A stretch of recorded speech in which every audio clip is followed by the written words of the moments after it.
Bu dunyoda barcha aqlli. Mahallaning bir chetiga burgerxonani ochib olishadi, bizda savdo yo'q deb nolib o'tirishadi. Ochishdan oldin aqlli deysiz-ku akam. Siz mana buni eshiting. Agar siz ozgina kallangizni ishlatganingizda McDonald's bilan raqobat qiladigan burgerchi bo'lardingiz. Tasavvur qiling, siz Burger Kingdan burger buyurtma qilmoqchisiz, lekin ilova sizning eng yaqin McDonald'sga borishga majbur qiladi. Nimaga deysizmi?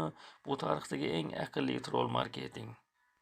2018-yil dekabr oyida Burger King marketing tarixiga kiradigan kampaniyani boshlab qo'ydi-ku.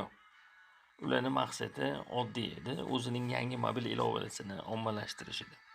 Ammo ular oddiy reklama o'rniga o'zlaridan ancha yuqorida turadigan McDonald'sni o'yinga tushirishdi. Siz ham shunday qila olarmidingiz? Yo'q, qila olmaysiz. Agar shunday qila olganingizda allaqachon biz sizni tanirdik.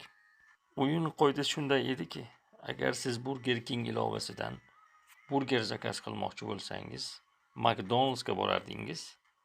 McDonald's atrofida 200 metr radius ichida siz Burger King ilovasidan foydalanib, atiga 1 sentga burger sotib olardingiz. Ya'ni odamlar McDonald's oldiga borishardi-da, ilovadan buyurtma qilishib, keyin Burger Kingga yo'l olishardi. Bu o'ziga xos yo'l aylanmasi g'oyasi edi.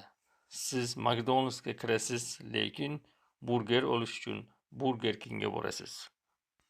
Buning natijasida ilova 3 million marta yuklab olindi. Bir haftada Apple Store'da birinchi o'ringa ko'tarilib ketdi.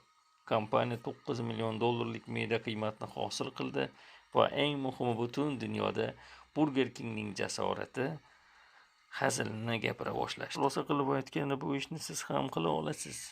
Biz bunga ishonamiz. Buni burgerchi akalarimizga jo'natib